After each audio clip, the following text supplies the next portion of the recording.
Yo guys, what is up? It's Teach here, coming at you again with another video, and we are on the Dino a Day review series. Now, we are on to one of the most uncommonly tamed tames in the game, the Titanboa.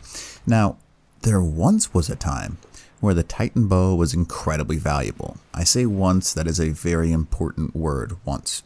Now, they used to not be tameable. This is like when the game first came out. Then for a small period they were tameable, and their eggs, which were like the most valuable eggs in the entire game and almost impossible to get, made them highly valuable because you wanted to have as many eggs as possible. Now with the new kibble reworked system, not so valuable, but they do have a couple of cool purposes, something that you wouldn't really necessarily think about. First off, their health stats okay. It's not really what you want to level, but I'm just gonna like max out. This is like best case scenario, single player settings, what you could possibly reach on a wild tame. You can't breed them anyways. Titanboa. Now, obviously you're looking at 22,000 health, which is interesting, great and all, but negative side of that is that unfortunately these guys do not have the ability to have a saddle. So yeah, that's kind of a problem. So what you want to do is, if you actually want to use these things, you want to put a little bit into health, let's say like 5k, just so they don't get one tapped by anything. And you want to crank their melee. Now, I'm also going to crank movement speed because having a fast snake that can bite with a lot of force is kind of hilarious. And I'll show you why that is in a second. It used to be the case where people would create pits and drop lower level players inside of these Titanboa pits, and you can still do that. I'm going to go ahead and get rid of this guy because he's got no value for us right now. So, anyways, continuing. So the Titanboa, yeah, it's got some health, it's got some melee, it's got some movement speed. Obviously, this is the best case possible scenario, so I wouldn't say that this is something that's very common with the Titanboa, but they're pretty cool nonetheless. So I'll go ahead and show you.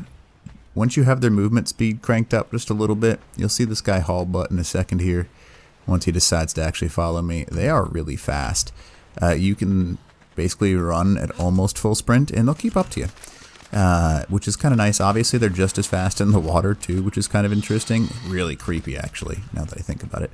And they are actually kind of a knockout machine. The only negative thing is it's really hard to time when they do damage versus when they need to stop doing damage, because you don't want to like destroy whatever tame you're trying to go after.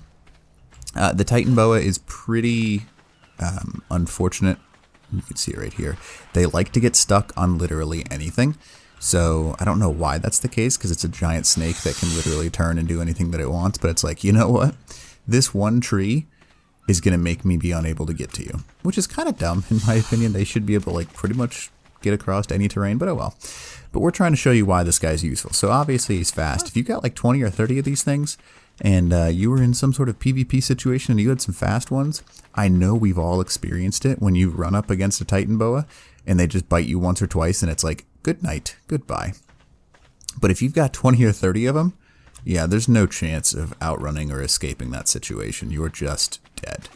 Especially because in the water they're incredibly fast, so if someone tries to run to the water like most people try and do, there's nothing you can do. It's just over. I'll show you what I mean by that. See how they're just as fast in the water. It's also so creepy. Alright, we're going to find a tame that's a little bit, you know, something, so we can kind of take it out.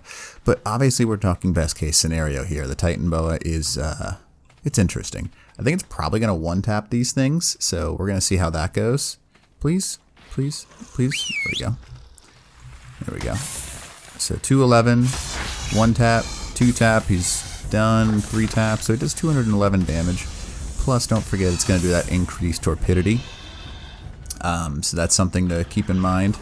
Please, please. Thank you. There we go. I did 316 that time, so I guess it does increase damage to the head as well. So, other than taking out Dilophosaurs and small creatures, the Titanboa, not super useful.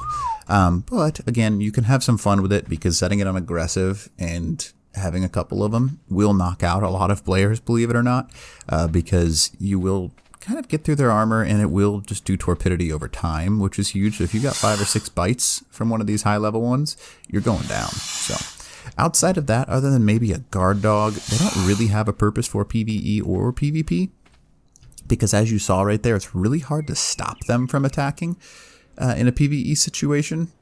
to knock something out. In a PvP situation, most people are going to wear armor, so they're not that useful.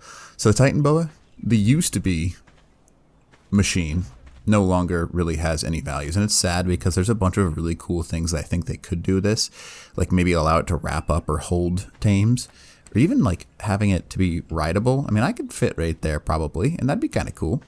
Or have some sort of like cobra spit. That'd be kind of cool. But anyways, lots of things they could do to this, but Titanboa is not really useful anymore. So anyways, hopefully this video helps you out and teach.